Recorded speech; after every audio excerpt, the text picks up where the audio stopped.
Bismillahirrahmanirrahim. Assalamualaikum warahmatullahi wabarakatuh.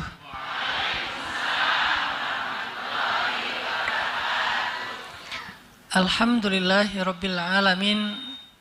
Alhamdulillahilladzi bi ni'matihi tatimmus shalihat wa bi fadlihi tatanazzalul khairat wal barakat wa bi taufiqihi tatahaqqaqul maqasidu wal ghayat.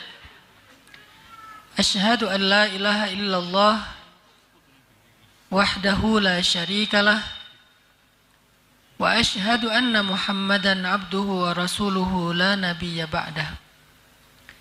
Allahumma salli wa sallim wa barik ala sayyidina wa habibina wa nabiyyina Muhammad wa ala alihi wa ashabihi ajma'in. Rabbi syrah li sadri wa yassir li amri wahlul 'uqdatan min lisani yafqahu qawli. Yang kita muliakan dan kita hormati ibunda kita, Bunda Sinta Chandra Sakura. Yang mana ya? Oh, ada di ya. Wah, atas ya, masih ada tamu.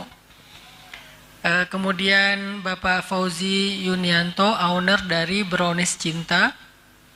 Kemudian Ibunda Sari, owner dari Hotel Taman Sari ini. Terima kasih, semoga setiap kebaikan yang kita dapetin sore hari ini akan mengalir pahala kepada setiap fasilitator kita. Ada juga di sini sahabat saya Ustadz Irfan dari Solo, dari Wonosobo, yang sengaja datang untuk silaturahim, dan khususnya kepada seluruh peserta kajian muslimah Majelis Taklim Azkadina ya, Masya Allah, semoga spirit perempuan, spirit ibu-ibu, spirit cewek-cewek, kalau di NU itu ada muslimah, ada fatayat. Kalau bahasa saya ibu-ibu dan cewek-cewek. Karena cewek itu masih muda. Kalau ibu-ibu sudah dewasa. Bukan tua, dewasa. Muda lawannya dewasa, bukan tua. Jadi spiritnya tetap muda terus.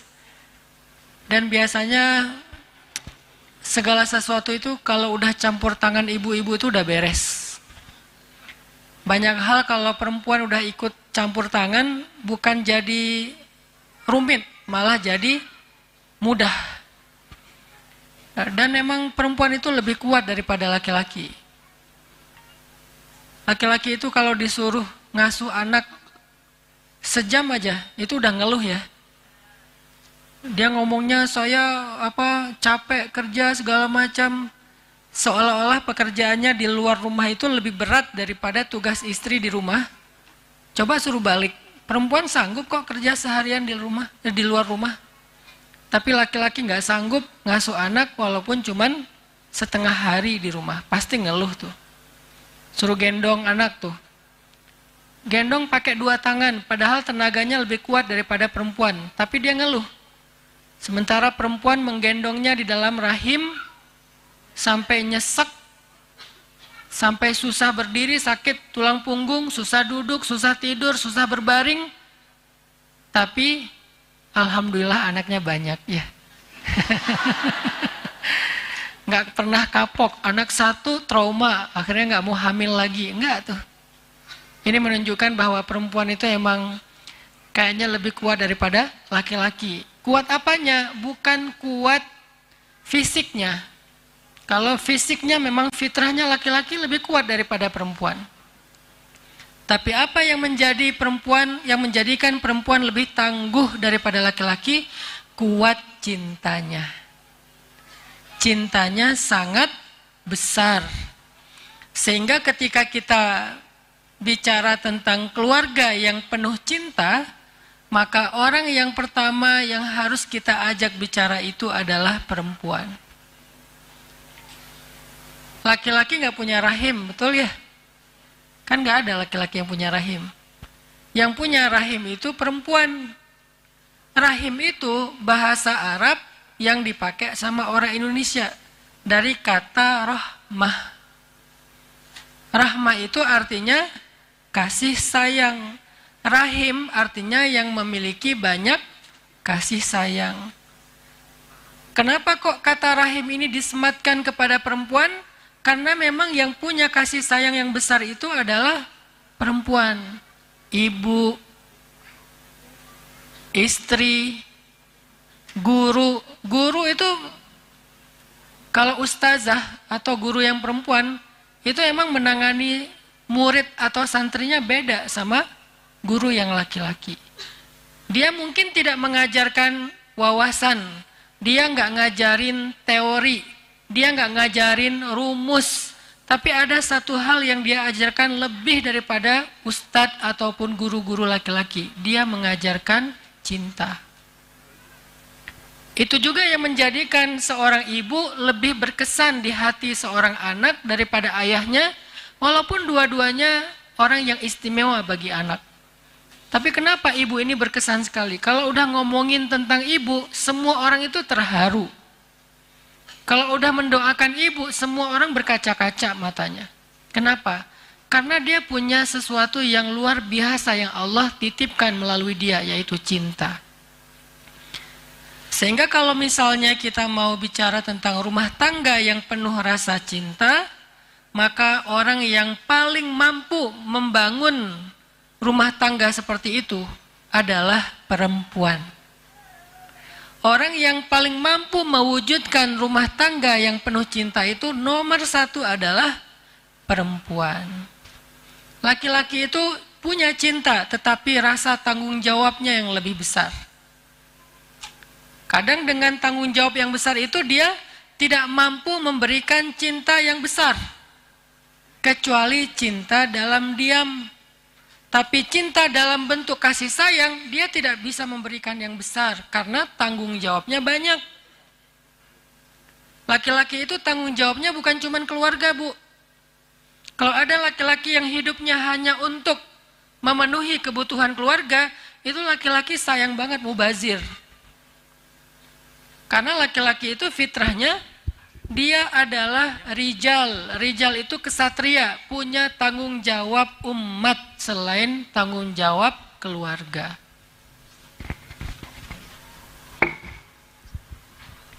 Jadi lebih kecil nggak sih? Jelas nggak suaranya di belakang? Jelas. Jadi ibu-ibu, laki-laki itu kenapa tidak bisa memberikan kasih sayang sebesar perempuan kepada keluarganya? Karena dia memiliki tanggung jawab yang lebih besar, tanggung jawab yang banyak. Bukan hanya bertanggung jawab untuk memenuhi kebutuhan keluarga, tapi laki-laki juga bertanggung jawab untuk mengangkat beban umat. Dia bukan hanya bekerja untuk meniti karir pribadi, dia harusnya menjadi salah satu di antara rohilah pengangkut beban umat. Ngurus dakwah, ngurus sosial, ngurus masyarakat, ngurus tetangga se-RT, RW, kampung, walaupun bukan ketua RT, RW. Tapi dia punya tanggung jawab itu sebagai laki-laki. Sehingga dengan sibuk dan banyaknya tanggung jawab laki-laki, dia sedikit waktu yang tersisa untuk keluarga. Makanya kurang akrab sama anak. Waktunya mungkin ada yang suami hanya weekend aja pulangnya. Saya berusaha sekali untuk punya quality time dengan anak-anak. Tapi karena banyaknya amanah dakwah yang harus saya jalankan, karena dakwah saya bukan cuma tablik, bukan cuma ceramah, lebih banyak lagi justru programming, membuat program. Meeting sana, meeting sini, evaluasi yang ini, monitoring yang itu, cek program yang di sini dan seterusnya. Sehingga waktu untuk keluarga itu sedikit. Kayak pekan ini saya udah keluar dari sejak Kamis pagi. Kemana? Ke Jakarta. Saya tinggal di Bandung, Bu. Dari Bandung saya ke Jakarta karena ada pertemuan dengan beberapa tokoh di Jakarta. Hari Kamis itu ada 3 pertemuan. Dari mulai siang, asar, isya. Bukan ceramah, meeting, bikin program. Beres malam sampai ke tempat nginep di Jakarta jam 11 malam. Subuh-subuh langsung ke Semarang, terbang dari Jakarta. Di Semarang pagi-pagi ke dalamnya Habib Umar Al-Mutahhar. Kemudian habis Jumatan ke Habib Muhammad Al-Mutahhar. Kemudian malamnya, maghribnya ke Gus Riyad Ahmad. Dan terus sampai hari ini, artinya memang tanggung jawab di luar rumah itu banyak. Sehingga sesekali saya ada di rumah, saya biasanya nemenin anak laki-laki saya yang mau berangkat ke sekolah, mandi. Kemudian makan, saya temenin di meja makan sambil ngobrol. Walaupun saya punya driver, kalau saya lagi di Bandung, saya nyetir berangkat sekolah, saya anterin ke sekolah. Tapi nggak sering kayak gitu, paling seminggu sekali. Karena lebih banyaknya amanah-amanah yang lain. Lalu siapa yang bisa memenuhi kebutuhan keluarga ketika seorang laki-laki tidak mampu memenuhinya? Perempuan. Siapa yang bisa mengisi ruang-ruang kosong di dalam relung hati anak-anak ketika dia merasakan kekosongan dari ayahnya? Perempuan, ibunya. Makanya perempuan ini adalah tonggaknya keluarga. Jadi kalau mau melihat peradaban satu umat, pertama lihatlah keluarga mereka. Jadi bukan masyarakat. Masyarakat itu adalah kolektifnya keluarga. Masyarakat terkecil dalam satu peradaban itu namanya al-usrah atau keluarga. Itu masyarakat terkecil dalam satu peradaban. Sehingga kalau kita mau melihat peradaban secara utuh atau masyarakat secara utuh, maka lihatlah bagaimana keadaan keluarga mereka. Dan kekuatan ataupun tiangnya keluarga adalah ibu, istri, perempuan. Itu tiangnya keluarga.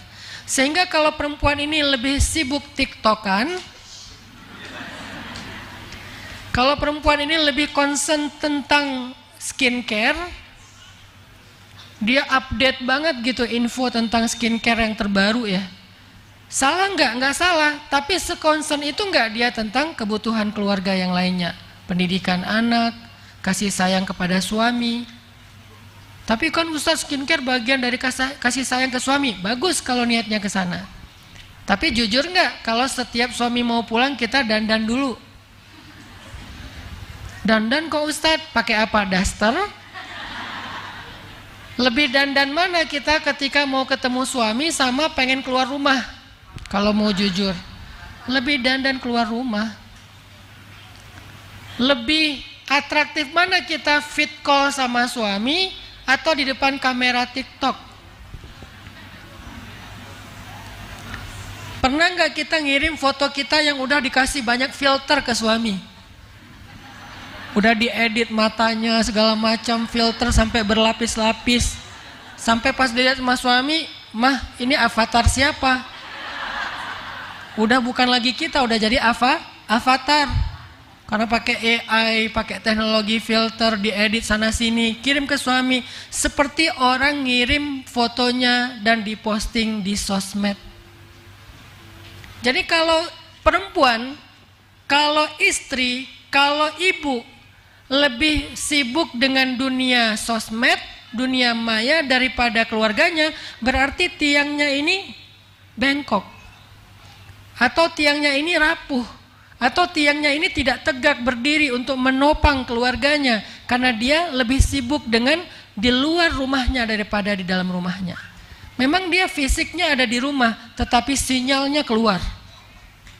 Ada di grup aja di handphone sampai 20. Kebayang gak sibuknya setiap hari dengan grup yang 20? Di Telegram ada 10, di WA ada 20, udah gitu di grup semuanya aktif. Setiap detik bunyi ting ting ting ting ting ting terus saja. Saking banyaknya chat di grup. Belum lagi nanti yang baper-baperan. Chat gak di replay, gak rame, akhirnya baper, left group. Live dari luar tapi masih kepo. Di grup lagi ngomongin apa sih? Padahal tadi dia yang live tapi masih kepo. Udah gitu, ya udah kita bikin grup baru aja yuk. Bikin grup baru. Tadinya grupnya 10 orang, akhirnya jadi 2 grup. 5-5. Pecah lagi jadi 4 grup. 2-2. Pecah lagi jadi 10 grup. Dia admin, dia member. Apa yang ingin saya sampaikan? Itulah kesibukan perempuan hari ini.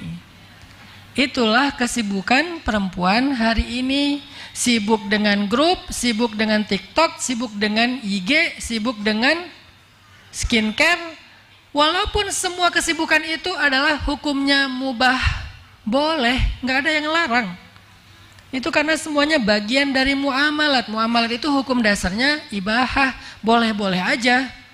Tapi begitu yang mubah ini justru lebih banyak mudaratnya, akhirnya anaknya jarang dipegang, jarang diajak ngobrol, jarang ditatap matanya ketika bicara karena menatap handphone, maka yang mubah ini menjadi makruh. Bahkan cenderung ketika dia justru memunculkan mudarat yang lebih, membuka aurat, joget di depan kamera, jadi ikut-ikutan pargoy, ikut war tiket, nggak dapat Coldplay, beli yang Aldi Taher. Maka mudaratnya lebih besar. Itulah kenapa banyak keluarga akhirnya generasi yang lahir dari keluarga itu lemah. Padahal ibu, keluarga itu madrasah pertamanya para generasi loh. Keluarga itu madrasah pertama. Kita kadang nyalahin sekolah nih kurikulum nggak benar, nyalahin Kementerian Pendidikan, bla bla bla, ribut aja di sosmed. Padahal sekolah yang paling utama bagi anak itu bukan di madrasah di luar, madrasah di rumah, itulah sekolah. Kita mungkin nggak bikin homeschooling. Kalau saya, anak saya 2 homeschooling. Yang satu SMP, tahun ini mau masuk SMA, yang satu lagi SMA. Yang mau masuk SMA tahun ini SMP kelas 3, berarti dia masuk kelas 1 SMA tahun ini. Karena saya bingung sekolahnya yang sesuai dengan minat dia, akhirnya saya bikin sekolah. Namanya 20 Mind Sociopreneur High School. Saya bikin sekolah social entrepreneur. Kenapa namanya 20 Mind?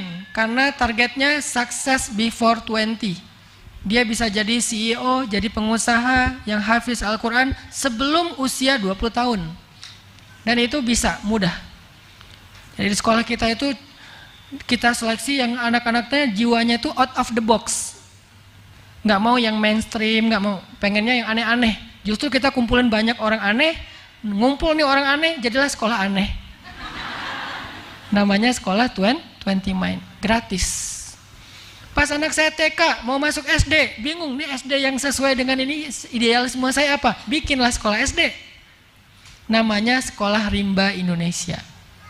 Kenapa saya bikin Sekolah Rimba Indonesia? Karena saya ngerasa sekolah anak SD itu bagusnya emang di alam. Kasihan dia kalau di dalam ruangan terus, capek, stres. Mending dia main aja. Dan main itu bagian dari pendidikan dia di fase itu. Karena saya si Bolang dari Aceh.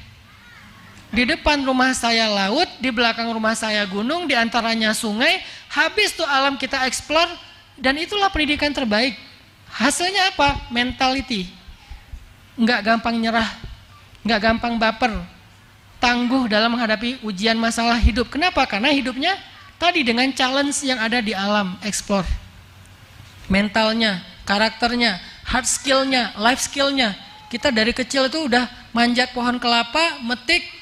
Karena pohon kelapa wakaf kalau di Aceh tuh banyak, di pinggir pantai itu pohon kelapanya kebun wakaf, siapapun boleh ngambil. Kita panjat, metik, kupasnya pakai apa? Pakai gigi. Alhamdulillah sampai sekarang saya nggak pernah sakit gigi, nggak pernah. Saya nggak tahu rasanya sakit gigi itu gimana. Orang bilang sakit gigi Ustaz, sakit gigi. Alhamdulillah nggak pernah sakit gigi. Kenapa? Waktu kecil tuh permen kita itu daun sirih jajanannya. Sama mama dikunyah dulu sama emak saya, kunyah karena masih bayi, kunyah terus dikasih. Jadi selain daun sirih itu ada zat-zat yang sangat baik dari mulut ibu saya. Dan sekarang kan udah mulai populer lagi ya di tahnik kan, anak bayi itu sama orang tuanya. Tahnik itu bukan hanya pas pertama doang, ternyata di tradisi nenek moyang kita di tahniknya ya orang tuanya ngunyah daun sirih terus dikasih ke anaknya. Terus pas udah agak lebih gede dikit saya makan sendiri daun sirih dengan pinang, karena di Aceh tuh banyak buah pinang ya. Yang keras kan, pinang itu kan keras banget, kita gigit sehingga melatih otot-otot dan saraf di mulut kita. Wah pokoknya jajanannya kayak gitu aja, petik, ambil kayu, lempar mangga orang. Nggak halal sih. Artinya saya ngerasa bahwa saya tuh puas banget masa kecilnya. Saya bukan orang kaya. Justru karena saya orang miskin, nggak bisa sekolah yang di gedongan, akhirnya saya sekolahnya di alam. Tapi buat saya itu lebih beruntung. Jadi si bolang banget, berenang di laut. Laut Aceh itu kan Samudra Hindia, ombaknya gede-gede. Adik saya hanyut, ditolong sama teman saya cuma bisa teriak-teriak aja di pantai. Adik saya. Akhirnya ditolong rame-rame. Pas udah gitu wah pokoknya pendidikan tentang pertolongan pertama itu kita udah dapat duluan. Wah akhirnya keluar airnya, dia sadar saya di mana? Apakah saya pindah alam? Apa kamu ngapain kamu berenang ke sana? Tahu di situ ada palung, kan kita tahu titik-titik palung. Dia masuknya ke palung. Untungnya hanyut, bukan masuk ke dalam. Kalau masuk ke dalam bisa nggak ketolong. Terus saya ancam, pokoknya jangan bilang-bilang sama emak ya. Ya bang. Emak ketahuan dari tetangga. Malamnya dikumpulin kita. Dosa besar ya kalian hari ini ya. Emak-emak orang Sumatera gitulah. Udah makan dulu. Udah beres makan, nanti pokoknya nggak boleh tidur dulu. Mak mau dengar, kenapa tadi si adik tenggelam? Si abangnya kemana? Saya dipanggil si abang. Ya dia tenggelam, terus si abang kenapa nggak nolongin adiknya? Jadi pada saat tenggelam, mending salah satunya lah saya bilang. Mak mau kehilangan 2 anak. Pokoknya rame aja di rumah tuh. Walaupun kita suka rame, ngomongnya belak-belakan, namanya orang Sumatera, tapi nggak ada yang baperan, nggak hard feeling. Main sampai malam, sampai maghrib tuh. Biasanya pulang sekolah kan jam 1 siang pulang sekolah tuh. Lempar tas, buka baju, jadi kita langsung lari, nggak pakai baju, cuma pakai celana merah itu, celana SD. Main hujan segala macam, main cari kodok, lemparin temen, sampai bunyi kena badannya, gitu, kena kodok. Kalau udah maghrib nggak pulang, ibu datang bawa balok. Abang, kata ibu dari jauh, udah lupa di mana rumah? Ingat ma, ingat, gitu langsung balik.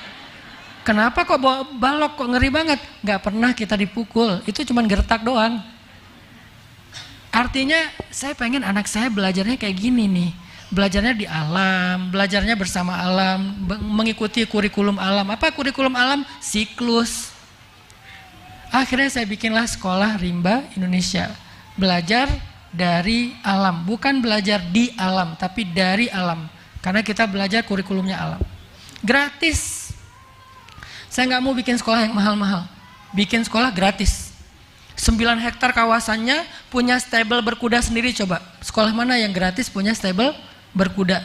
Punya kolam renang dari air mata air yang jernih.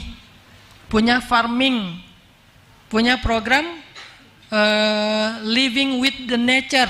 Gratis, mau dia kaya, mau dia miskin, pokoknya gratis. Kok bisa Ustaz bikin kayak gitu? Karena saya pengen bikin tren sekolah gratis. Terus kalau sekolah gratis di mana? Di Bandung, bukan di Aceh. Kalau sekolahnya gratis, gurunya gimana? Gurunya nggak ada yang di bawah UMR, di atas UMR. Targetnya 3 kali lipat dari UMR, tapi sekarang belum bisa. Baru ada yang 2 kali lipat UMR. Jadi bukan mentang-mentang anak-anaknya gratis, gurunya juga gratis. Enggak, gurunya kita kasih kemuliaan walaupun belum layak. Karena di atas UMR buat saya belum layak. Minimal 3 kali lipat UMR, baru layak. Artinya apa? Artinya hari ini kita kalau berharap kepada pendidikan di luar aja nggak cukup. Walaupun di luar udah bagus.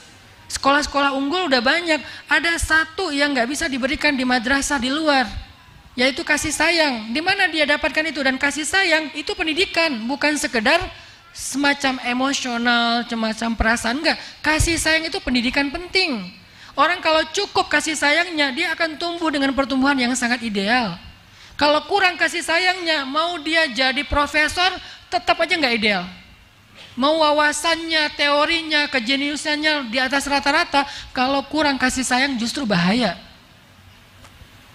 Tapi kalau orang cukup kasih sayang, pertama untuk dirinya dia cukup, kedua muncul empati kepada orang lain. Karena dia tahu bahasa kasih sayang itu dia tahu. Sehingga muncul empati, muncul peduli, muncul care. Akhirnya dia jadi orang yang bermanfaat. Itu tuh bukan karena dia tahu teori, tapi dia ngerasain.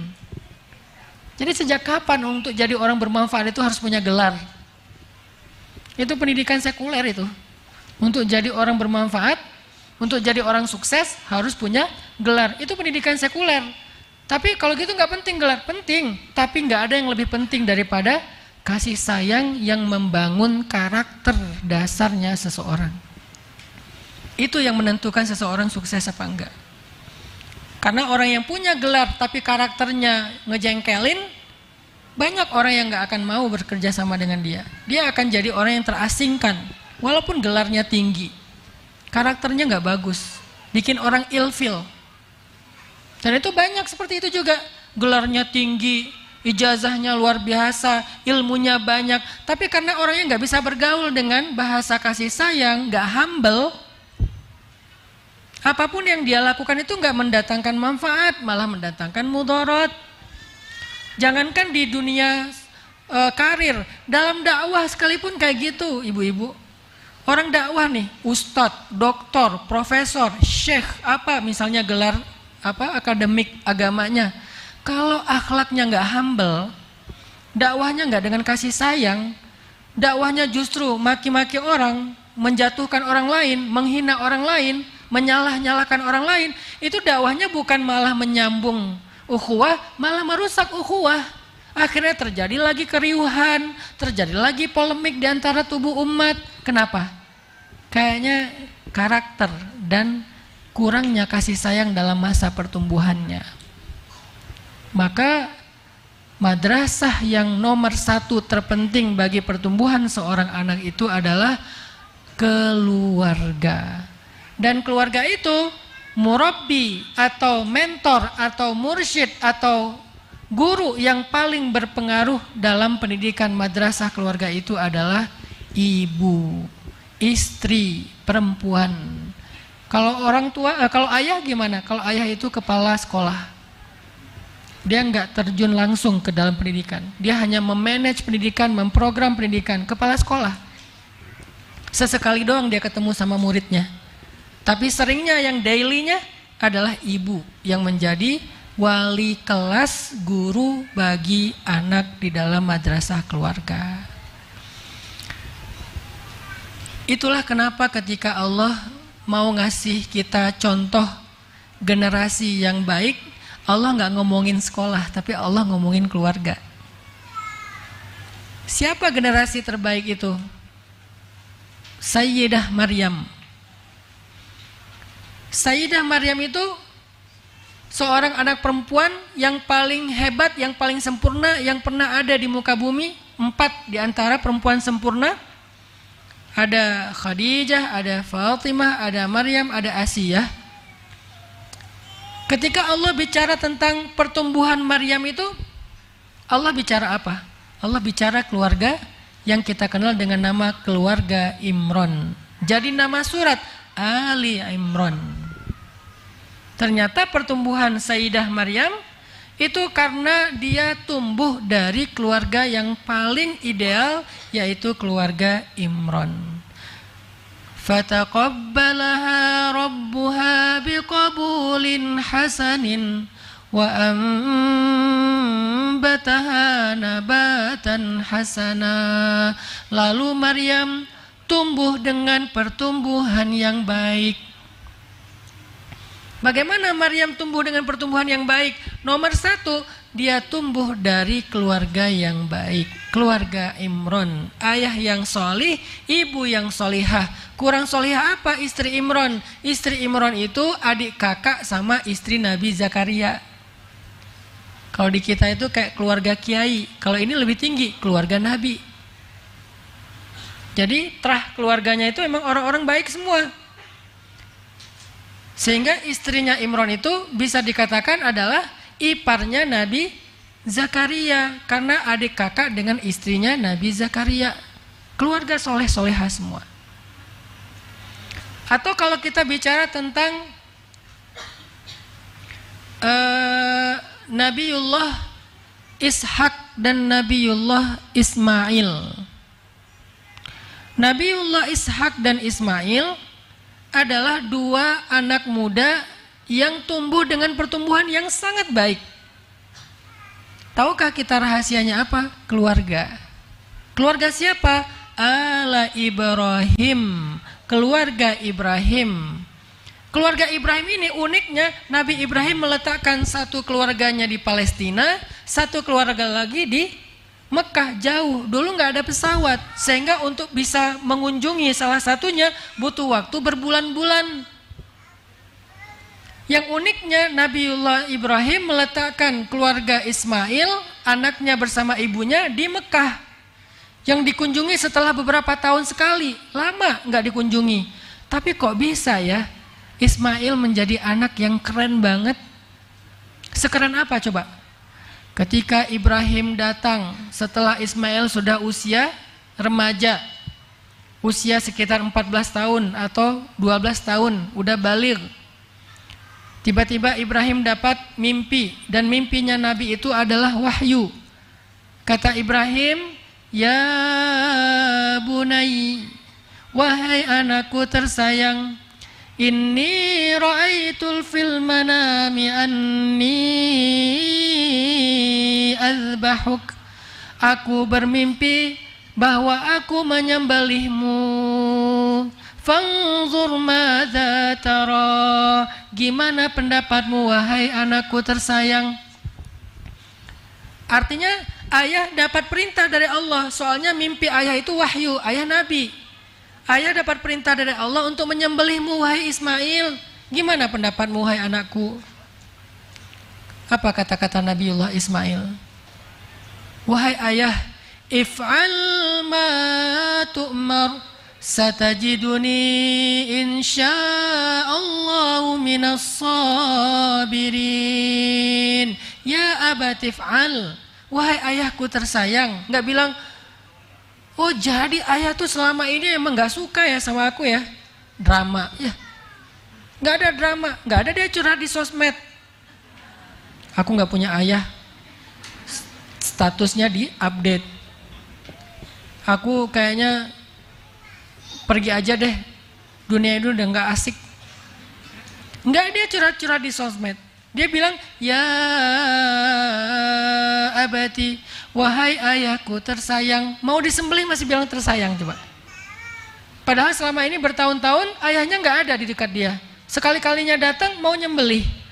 Tapi masih bilang, ya abati. Gak bilang, ayah tuh emang jahat banget ya. Ninggalin saya, ninggalin ibu saya. Pokoknya saya gak pernah menganggap lagi ada ayah. Saya gak kenal sama Anda. Udah gitu datang setelah sekian tahun, sekarang mau nyembelih saya. Kok tega sih sama saya? Kok ayah, apalagi sih yang ayah pengenin dari kami? Nggak ada drama-drama Indosiar tuh, nggak ada. Terus jawabannya apa? Ya abati, wahai ayahku tersayang. If'al ma tu'mar, lakukanlah perintah Allah. Oh, ayah nggak usah khawatir, ayah jangan galau, itu perintah harus dilaksanakan. Satajiduni insya'allahu minas sabirin. Ayah nggak usah khawatirin aku. Ayah nggak usah pikirkan aku. Aku akan berusaha menjadi orang-orang yang sabar. Ayah jangan menentang Allah. Ayah jangan bermaksiat sama Allah. Ayah jangan abaikan perintah Allah. Lakukan, nggak apa-apa, nggak usah pikirin aku ayah. Pikirin aja perintah Allah, aku akan bersabar. Kok bisa anak kayak gini? Kok bisa ada anak umur 12 tahun udah bijak banget kayak Ismail? Kok bisa? Apakah itu hasil pendidikan ayahnya? Secara langsung enggak? Kalau secara enggak langsung ya. Kalau secara langsung enggak, karena ditinggalkan sekian tahun. Dia adalah hasil pendidikan Hajar, ibunya yang solehah. Gak pernah Ismail dendam sama ayahnya. Kenapa? Karena ibunya kalau ngomongin tentang Ibrahim di depan Ismail selalu membicarakan yang baik-baik, dan emang baik. Jadi seringkali clash antara anak sama ayahnya itu provokatornya tuh ibunya.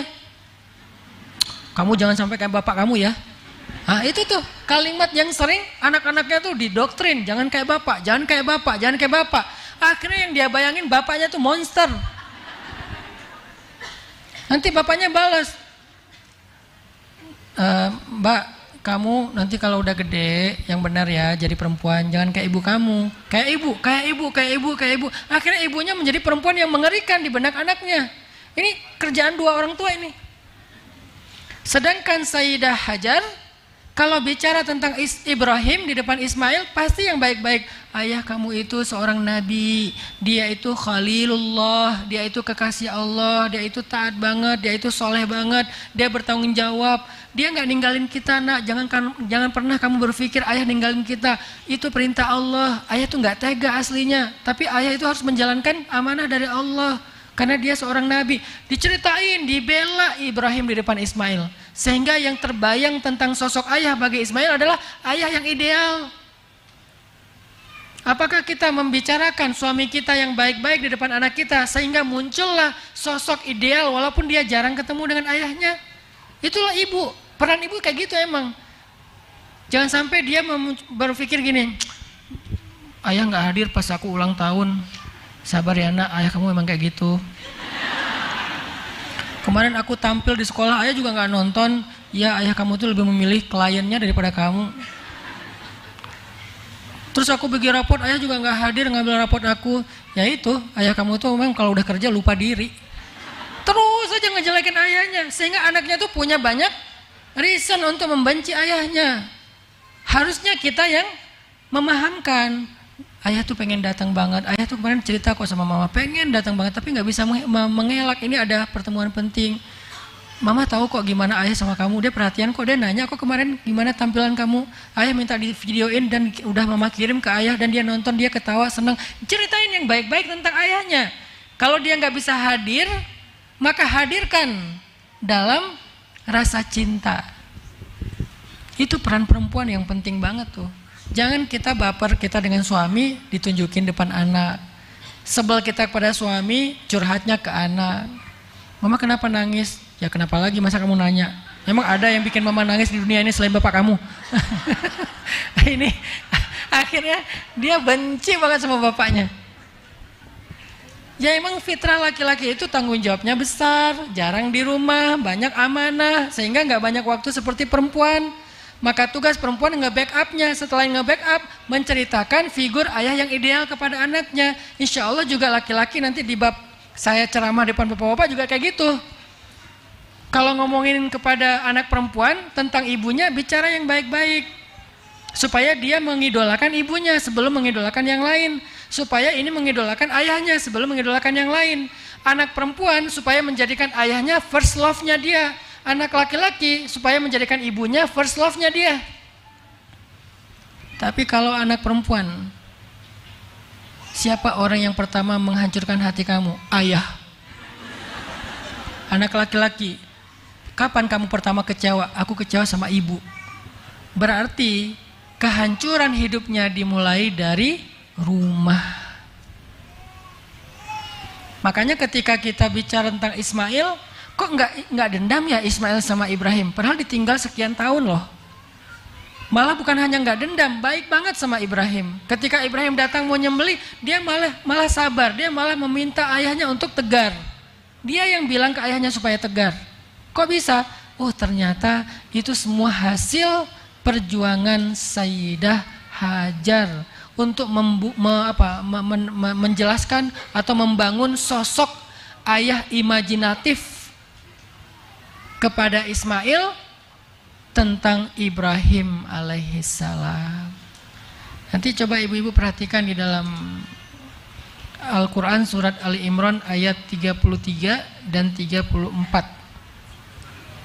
Surat Ali Imran, surat keluarga Imran ayat 33 dan 34. Allah berfirman, Bismillahirrahmanirrahim. Inna Allah astafa Adam wa Nuhan wa ala Ibrahim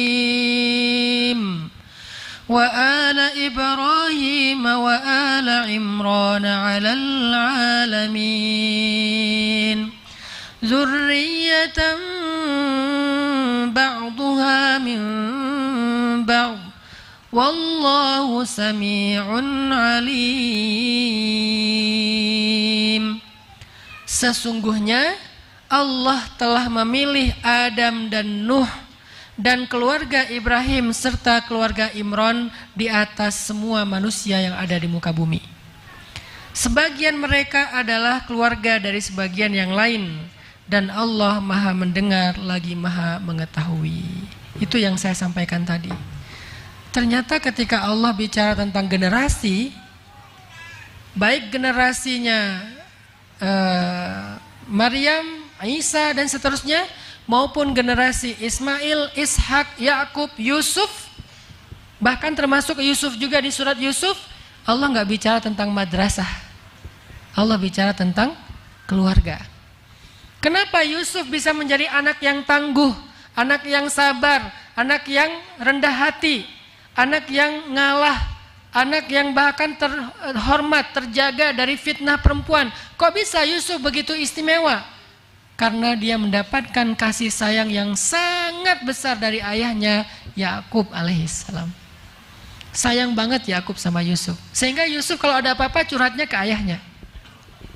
Ya abati, wahai ayah, saya melihat di dalam mimpi ada bintang, bulan dan matahari sujud kepada saya. Itu artinya apa wahai ayah? Curhat ke ayahnya. Dan di situ ketika anaknya curhat, dia tuh lagi masuk kelas. Jangan berpikir, kok kamu nggak sekolah sekarang? Di sekolah rimba Indonesia, kita punya satu program namanya Sekolah Bersama Ayah.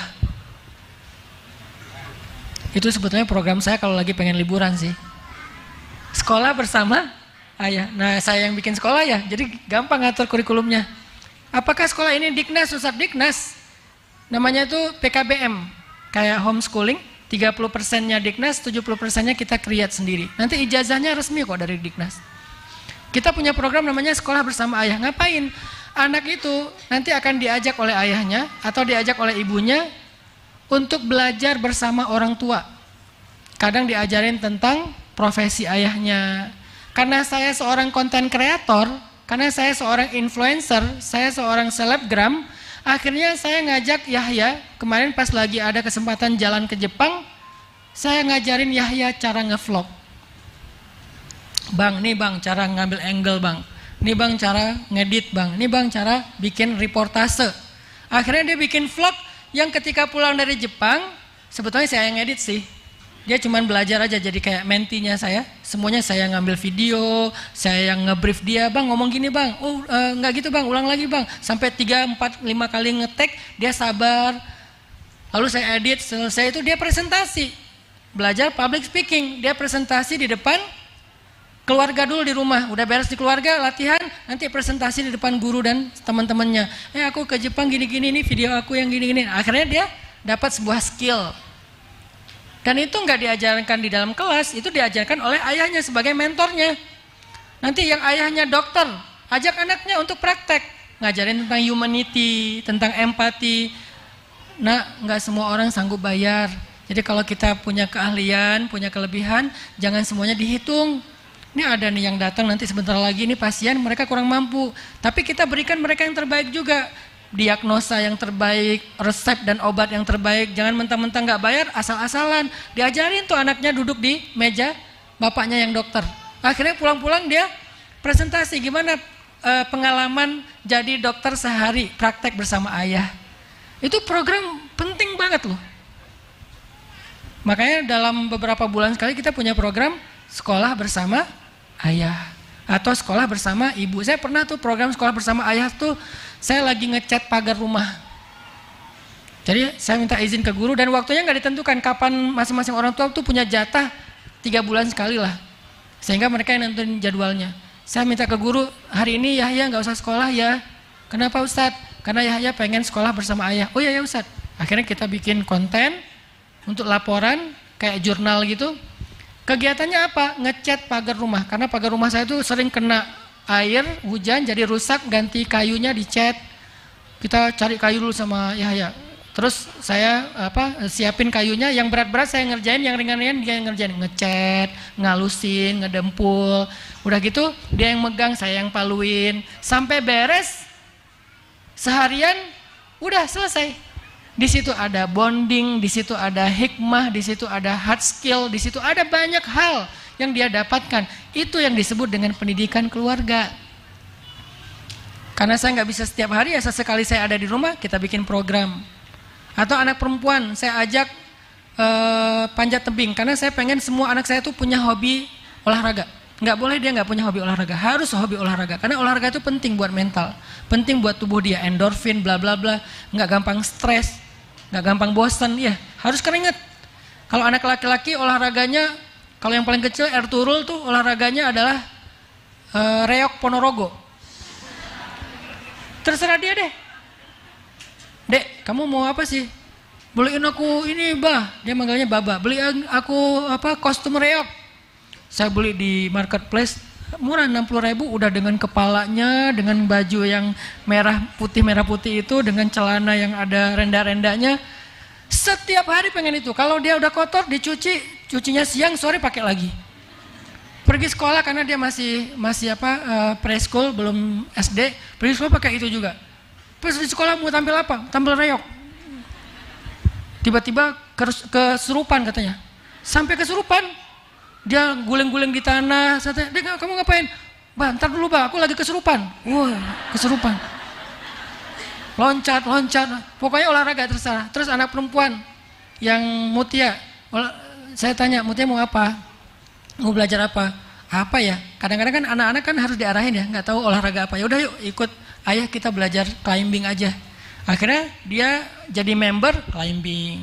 Karena dia orangnya agak banyak pertimbangan. Jadi biar agak berani tuh kasih climbing. Walaupun kadang-kadang harus dicontohin dulu, bapaknya yang disuruh naik. Ya saya ya udahlah naik-naik aja lah sebisa-bisa saya. Akhirnya posting, "Oh bagus ya." Akhirnya climbing. Yang satu lagi senangnya berkuda. Yang satu lagi senangnya apa? Pokoknya olahraga, berenang. Dianterin sesekali kalau mampu.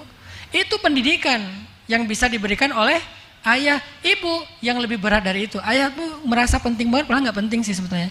Ngajak main, ya, ngajak project.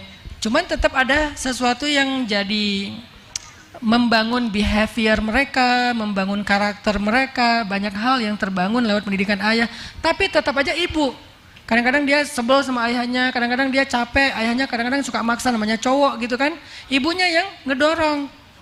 "Ayo kamu bisa nak," dan seterusnya. Bukan, "Mas udah tuh mas, kasihan anaknya, jangan malah berdebat depan." Akhirnya satu belain anak, yang satu malah semangatin anak. Akhirnya tarik-tarikan anak, anaknya stres. Ya, jangan berdebat di depan anak. Maka ketika Allah bicara peradaban, Allah bicara tentang anak, bicara tentang generasi, ternyata Allah bicara tentang keluarga. Yakub, Zakaria, siapa lagi? Imran, Ibrahim, semua bicara peradaban dan masyarakat, generasi-generasi terbaik, selalu yang dibahas itu keluarga, ayahnya, ibunya, ayahnya, ibunya. Maka semoga kita di sini bisa menjadi tiangnya peradaban. Yang kedua, yang terakhir adalah lalu bagaimana antara kita dengan pasangan. Tadi kita bicara tentang generasi, anak, seterusnya. Karena sebetulnya nggak akan baik kondisi pertumbuhan anak kita kalau suami istri itu tidak berkasih sayang. Kalau suami nggak berkasih sayang kepada istri dan sebaliknya, anak juga nggak akan mendapatkan kasih sayang yang utuh. Indonesia sekarang sedang mengalami krisis rumah tangga. Angka perceraian sangat tinggi di Indonesia. Mungkin cerai itu gampang kali sekarang. Ya, dengan bercerai mungkin dia lebih mudah untuk punya pilihan-pilihan yang lain dan seterusnya, sangat tinggi. Ada yang viral, ada yang nggak viral. Yang nggak viral lebih banyak daripada yang viral. Di tempat istri saya tuh di Bojonegoro, tahun 2022, dalam 1 tahun sekian ribu kasus perceraian. Kalau dibagi per hari itu lebih daripada 30 kasus perceraian. Itu kabupaten. Setiap hari ada 30 janda baru dan duda baru. Bukan janda mana ya, bukan ya. Nggak pakai nada Melayu itu ya. Kayaknya itu lagu juga muncul karena banyaknya fenomena perceraian. Akhirnya muncul lagu, kan lagu itu kan menyikapi fenomena ya. Berarti kita sedang mengalami krisis keluarga. Tingkat perceraiannya tinggi di Indonesia. Dan makin kesini tuh makin nambah, makin tinggi, bukan makin turun, makin tinggi. Lalu dengan kondisi seperti ini, gimana kita berharap anak akan mendapatkan cinta yang utuh, kemudian tumbuh dengan pertumbuhan yang baik? Sulit. Walaupun bukan berarti nggak mungkin. Kalau yang Allah takdirkan memang sudah mungkin jadi single parent, ayah atau ibu, la tayasu, jangan putus asa. Karena sebaik-baik yang mendidik itu adalah Allah, titipkan kepada Allah. Tapi dalam ikhtiar manusia, tetap aja nggak akan seideal kalau keduanya masih utuh dan harmonis. Maka salah satu yang harus jadi energi kita berkasih sayang kepada pasangan, lihat anak kita. Yang membuat kita tegar dan sabar ketika ada masalah dengan pasangan, lihat anak kita. Jangan cuma pertimbangan ego sendiri. Kalau ego sendiri, dikit ada masalah, udahlah kita jalan sendiri-sendiri aja. Aku unfollow ya. Suami istri unfollow. Kalau kita mempertimbangkan ego pribadi. Tapi kalau kita ngelihat anak, kayaknya kita, ya udah deh, ini bukan tentang saya, ini bukan demi saya, ini demi anak-anak.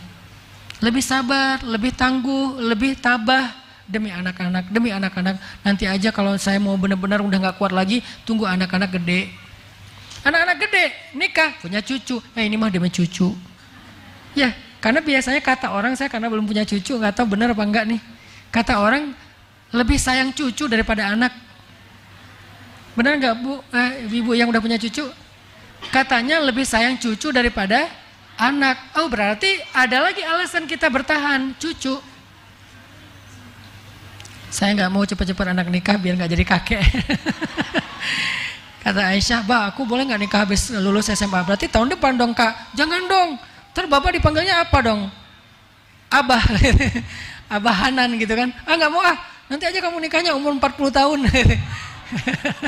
Itu bercandaan kami di rumah. Kita kan suka gojlok-gojlokan aja di rumah. Artinya harus cari alasan kenapa kita bertahan. Dan salah satu alasan itu anak. Kasihan loh anak-anak itu kalau orang tuanya terlalu egois mempertahankan nyaman dan gak nyamannya. Hidup kalau cari nyaman memang gak ada nyamannya. Emangnya setelah sendiri kita jadi lebih nyaman? Enggak juga. Tapi minimal kita gak disakiti Ustadz. Gak disakiti oleh dia, disakiti oleh yang lain. Atau minimal disakiti oleh keadaan di mana kita semakin sulit karena sendiri. Bertahan deh, usahakan bertahan. Kecuali benar-benar udah nggak bisa lagi, itu udah benar-benar nggak ada alasan lagi untuk kita bertahan. Tapi kalau masih bisa bertahan. Dan jangan berputus asa terhadap keajaiban. Bisa aja dia berubah kok. Bukankah hati manusia itu Allah yang bolak-balikkan? Berarti tirakatnya kuatin lagi, puasanya kencengin lagi, tahajudnya kencengin lagi, berangkat umroh. Saya tahun kemarin 2022 akhir sampai 2023 itu kayaknya rekor saya umroh paling sering, 2 bulan sekali umroh. Kenapa? Saya lagi punya hajat. Ustadz kok tega banget sih? Bukan itu hajatnya. Ada usah mau kawin lagi kok umroh sampai 3 kali. Bukan, hajat saya hajat dakwah. Saya merasa butuh lebih banyak support dakwah untuk anak muda. Butuh orang yang bisa membantu saya dalam dakwah dan menangani anak muda. Saya nggak doain yang lain-lain di dalam raudhah. Saya cuma doa ini. Ya Allah, beri saya petunjuk dalam dakwah. Pertemukan saya dengan orang soleh. Bulan Desember 2022 saya umroh, Februari saya umroh lagi, April kemarin Ramadan saya umroh lagi. Pulang dari umroh yang bolak-balik itu karena hajatnya adalah tirakatnya adalah pengen dapat solusi dalam dakwah. Akhirnya singkat cerita saya bertemu Yai Marzuki di Malang.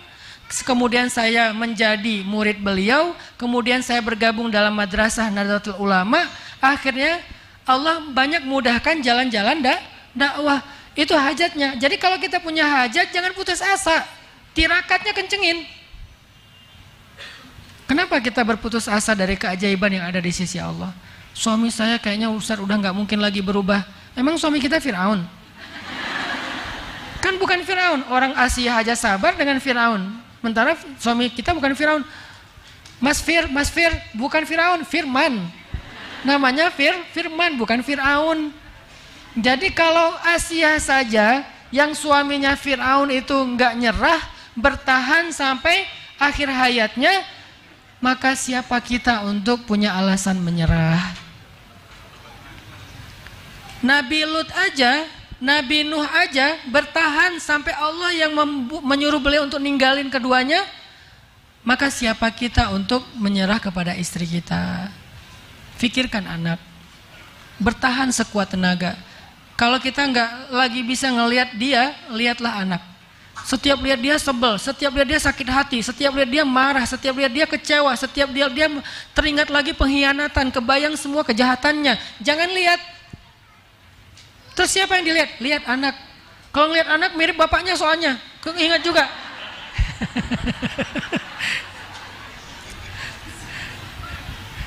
Ya, pokoknya anaknya itu 11-12 sama bapaknya.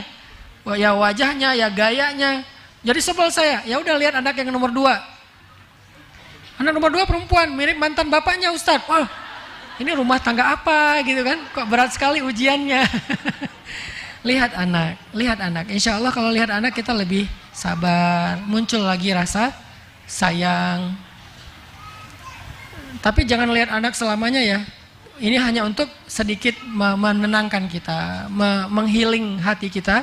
Nanti kalau udah reda, udah nyaman, kembali lagi melihat pasangan. Nah, jadi cara supaya kita berkasih sayang dengan pasangan, pertama lihat anak, pertimbangkan anak, dan mereka harus jadi pertimbangan nomor 1 dalam hubungan kita. Kalau belum punya anak Ustadz, apa pertimbangan kita Ustadz? Bagaimana kita berkasih sayang dengan pasangan Ustadz? Berkasih sayanglah dengan fondasi iman, bukan emosi. Karena cinta bisa spiritnya iman, bisa spiritnya perasaan. Cinta itu kan sebuah perasaan ya. Bisa muncul karena ego atau emosional, bisa muncul karena iman. Dua-duanya cinta. Cinta karena iman, cinta karena emosi. Kalau cinta karena emosi itu sangat rapuh banget. Cemburu dikit rame, kecewa dikit rame, kurang dikit apa yang diharapkan rame. Kita WA lama dibaca rame, udah dibaca tapi nggak dibales rame, udah dibales typing tapi nggak jadi ngirim rame. Dia online beberapa kali tapi kok nggak pernah ngechat kita rame. Kita miss call, kita telepon malah di reject. Mungkin aja lagi meeting, emang dia kaget soalnya tiba-tiba muncul suara dering, dia reject langsung, dia tolak, rame. Wah, nggak bener nih kayaknya. Sering pulang malam rame, istrinya di rumah tidur duluan, suaminya rame.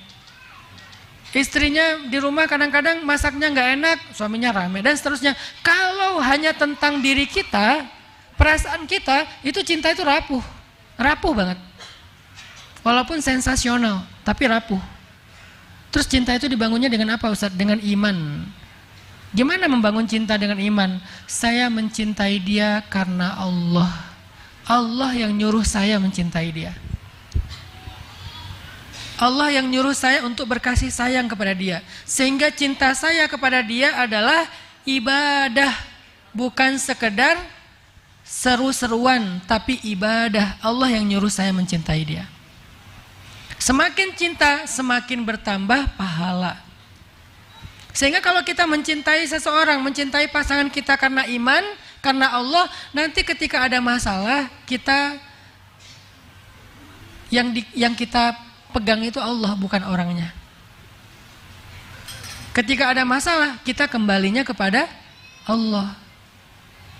Gimana cara ketika ada masalah kembali kepada Allah? Kalau kita saling mencintai karena Allah, Bu, biasanya masalah itu muncul gara-gara hubungan kita dengan Allah itu renggang. Biasanya kayak gitu. Kalau kita mencintai pasangan karena emosi, biasanya masalahnya tuh gara-gara ego. Kalau masalahnya gara-gara ego, susah nyari jalan temunya, sama-sama ego, nggak mau mendekat. Tapi kalau mencintai karena Allah, kalau ada masalah, pasti penyebabnya kerenggangan hubungan kita dengan Allah. Sehingga kalau kita misalnya mau menyelesaikan masalah kita, caranya gampang, perbaiki aja hubungan kita dengan Allah. Nanti Allah akan ilhamkan lagi cinta di dalam hati keduanya. Ada hadis, man aslaha ma bainahu wa bainallah aslahallah ma bainahu wa bainan nas. Siapa yang memperbaiki hubungan antara dia dengan Allah, Allah perbaiki hubungan antara dia dengan manusia. Manusia ini pasangan dimulainya.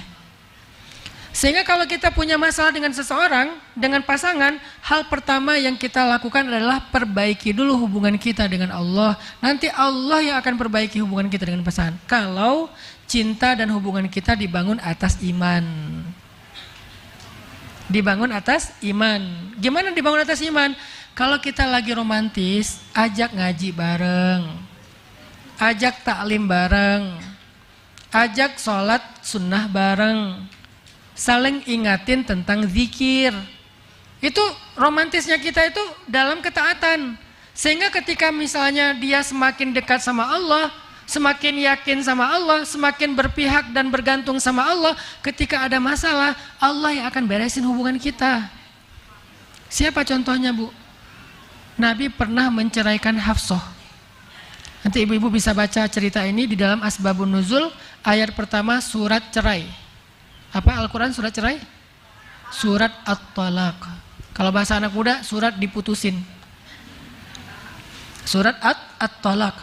Kenapa kok ada surat cerai di dalam Al-Quran? Saking Allah terlibat pengen supaya kita nggak cerai. Kasusnya apa? Ayat pertamanya, Nabi mentalak Hafsah, istri Nabi yang berasal dari anaknya Umar bin Khattab. Emang ada masalah apa, Ustaz? Jangan kepo. Gak ada masalah, karena Nabi itu gak bikin salah. Istrinya juga bukan perempuan yang jahat. Dua-duanya soleh-soleha. Kok bisa cerai sih, Ustaz? Ya namanya rumah tangga. Memang kayak gitu, harus ada kayak gitu biar kita bisa punya contoh. Contoh bercerai, bukan contoh bertahan. Karena mereka gak jadi cerai nanti akhirnya. Bukan contoh bercerai, contoh bertahan. Nabi itu kan contoh. Allah takdirkan ada cerita sedikit dalam rumah tangga Nabi, bukan tentang pengkhianatan, bukan tentang dosa, tapi nggak nyaman. Akhirnya Nabi harus menceraikan Hafsah. Kalau kepo banget, baca nanti di surat At-Tahrim, ada ceritanya di situ. Pembukaan surat At-Tahrim. Kenapa sih sampai Nabi marah sama Hafsah? Ada di situ. Tapi nggak ada kepentingan kita bahas sekarang. Intinya Nabi menceraikan Hafsah. Dibawa pulanglah Sayyidah Hafsah ke rumah Umar. Lalu ketika Nabi balik dari rumah Umar, di tengah jalan datang malaikat Jibril. Diutus sama Allah. Kan malaikat itu nggak turun kecuali diutus sama Allah. Wa ma natanazzalu illa bi amri rabbik. Kami tidak turun kecuali perintah Allah. Turun malaikat Jibril. Langsung nyamperin Nabi, ya Muhammad, raji'ha, raji'ha, raji'ha. Wahai Muhammad, rujuk Hafsah, rujuk Hafsah. Innaha min azwajik, innaha zaujatuk fid dunya wal akhirah. Dia itu adalah istrimu di dunia dan di akhirat. Raji'ha ya Muhammad. Falima ya Jibril. Kenapa Jibril saya harus merujuk dia? Seistimewa apa dia wahai Jibril kok Allah sampai membela Hafsah?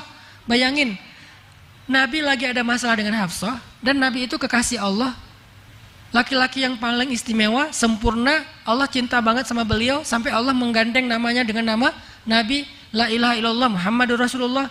Allah berselawat kepada Nabi, malaikat berselawat kepada Nabi. Tetapi kekasih Allah ini ketika punya masalah dengan istrinya, Allah membela istrinya. Apa sih keistimewaan Hafsah kok sampai dibela Allah?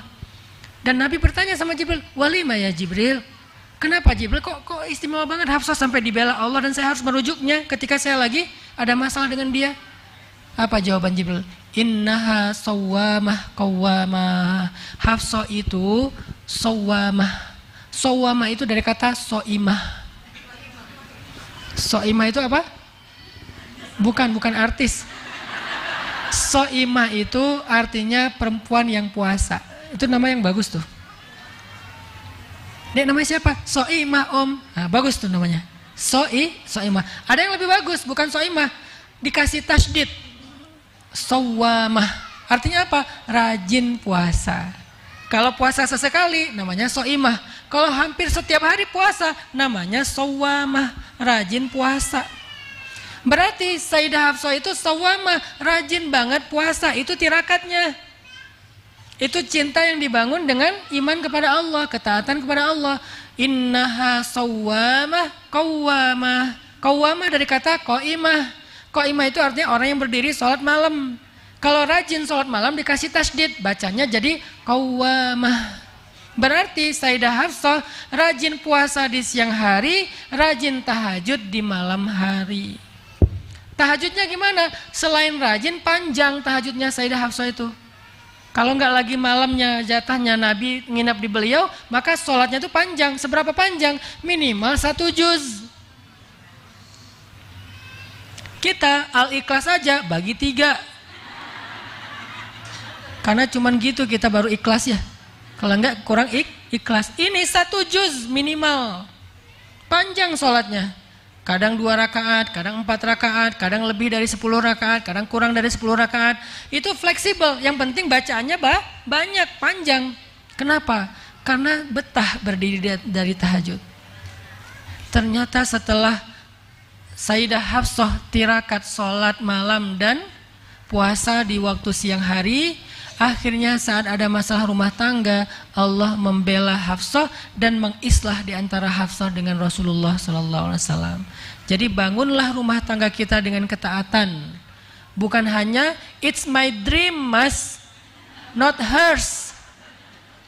Kapadokia it's my dream ya, bagus, nggak apa-apa jalan-jalan Kapadokia kek, atau mungkin jalan-jalan ke Gunung Kidul, silakan aja, bebas lah mau kemana aja ya. Tapi bukan itu fondasi romantisme kita, itu hanya hiburan. Jadi jangan membangun romantisme itu dengan kepuasan ego tadi, jalan-jalan, makan-makan, nonton bareng. Itu hiburan boleh, tapi bukan fondasinya. Fondasinya ketaatan. Sehingga kalau misalnya kita lagi nyaman dengan pasangan, ngajak taat, ngajak ngaji, ikut taklim bareng, dengerin tausiah, ilmu, sholat sunnah bareng, zikir bareng, kalau perlu tilawah bareng, satu membaca, satu menyimak.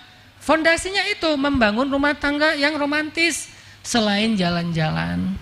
Mudah-mudahan 2 nasihat ini bisa menjadi penyemangat ibu-ibu untuk menjadi pejuang rumah tangga, menjadi tiang rumah tangga, menjadi murabbiyah bagi madrasah anak-anaknya di rumah, sehingga dari rumah tangga kita yang baik, insya Allah akan lahir peradaban Islam yang baik. Sekian yang bisa saya sampaikan, mohon maaf atas segala kekurangan. Billahi taufiq wal hidayah. Wassalamualaikum warahmatullahi wabarakatuh.